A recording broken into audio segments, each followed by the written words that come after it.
ఈరోజు మనం girls high స్కూల్లో తల్లిదండ్రుల యొక్క సమావేశానికి మేమందరం కూడా పాల్గొనడం జరిగింది. ఈ కార్యక్రమంలో మన ముఖ్య అతిథిగా గౌరవ మంత్రివర్యులు మిత్రులు రామానాయుడు గారికి, మన బీజేపీ తరఫున కబడ్డీ గారికి, మన జనసేన తరఫున చంద్రబాబు గారికి, పిఎస్కి, వేదిక మీద ఉన్న చాలామంది పెద్దలు ఉన్నారు, కూటమి నాయకులు, వారందరికీ కూడా హృదయపూర్వ నమస్కారాలు. తల్లికి అందరికి కూడా హృదయపూర్వ నమస్కారాలు తెలియజేస్తూ, ఈరోజు నిన్న మొన్న చూసాం మనం, ఇంకా 2-3 రోజులు కూడా తల్లికి వందనం పెద్ద ఎత్తున కూటమి ప్రభుత్వం తల్లుల ఖాతాలో 67 లక్షల మంది పిల్లలకి 10,000 కోట్ల రూపాయలు ఇవ్వడం జరుగుతుంది. ప్రధానంగా ఏదైతే ఈ ప్రభుత్వం మాట ఇచ్చిందో ఆ మాటకు అనుగుణంగా ఈవేళ డబ్బు పేరుతో విద్యకి దూరం అవ్వకూడదు విద్యార్థులు అనే సంకల్పంతో రాష్ట్ర ప్రభుత్వం ఎక్కువ భారమైనా కూడా ఈ పథకాన్ని అమలు చేస్తుంది. ఎందుకు చేతనంటే గత ప్రభుత్వం అప్పులు చేసి సుమారు 10-12 లక్షల కోట్లు అప్పులు చేసి వెళ్ళిపోయింది. అవి వడ్డీలు కడటానికే కూటమి ప్రభుత్వానికి భారంగా ఉంది. అయినా కూడా ఇచ్చిన మాట ప్రకారం ఈ పథకాన్ని అమలు చేస్తూ 10,000 కోట్లు అంటే చిన్న విషయం కాదు. ఎప్పటికప్పుడు అన్న రోజున మీ ఖాతాలో వేస్తున్నారు. దీనికి చంద్రబాబు నాయుడు గారు ఎప్పుడు ముఖ్యమంత్రిగా ఉన్నా కూడా మరి చదువుని ఎంకరేజ్ చేయాలి అనే ఉద్దేశం ఇవాళ లోకేష్ గారు కూడా ఈ యొక్క ఎడ్యుకేషన్ విషయంలో అనేక సంస్కరణలు తీసుకొచ్చి ఉద్యోగ అవకాశాలు భవిష్యత్తులో బాగా పొందాలనే సంకల్పంతో ఆయన కూడా ప్రయత్నం చేస్తున్నారు.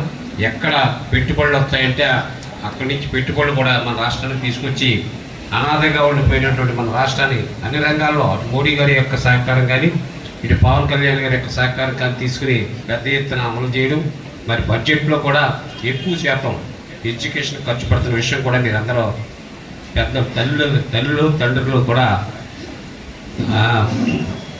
గమనించాలని సందర్భంగా తెలియజేస్తూ, ఈవేళ ఎడ్యుకేషన్ ఉంటేనే ఎవరైనా మనం ఎదరికెళ్తాం, అన్ని రంగాల్లో మనం ముందుకెళ్తాక అవకాశం ఉంటుంది, ఉపాధి అవకాశాలు కూడా అవుతున్నాయి, పరిశ్రమలు వస్తున్నాయి.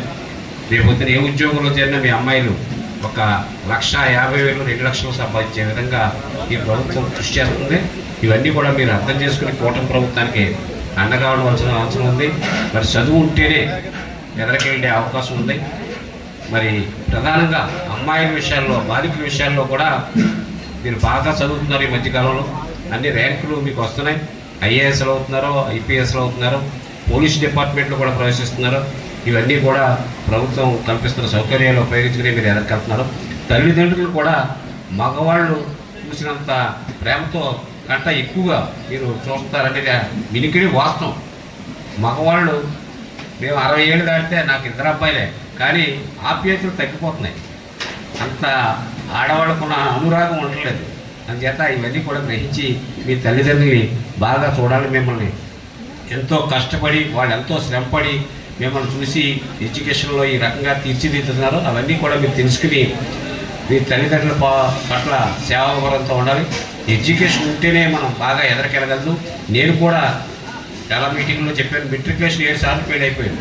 అయినా తర్వాత నా పక్క విద్యార్థులు చూసి కొద్ది సిగ్గుపడి నా ఫ్రెండ్స్ అందరూ కూడా ఇంజనీర్లు డాక్టర్లు అవుతున్నారు, నేను ఇలా అయిపోయినట్టని కొంచెం సిగ్గురేచుకుని తర్వాత డిగ్రీ ఇంటర్మీడియట్ పెళ్ళయ్యాక పాస్ అయ్యాను.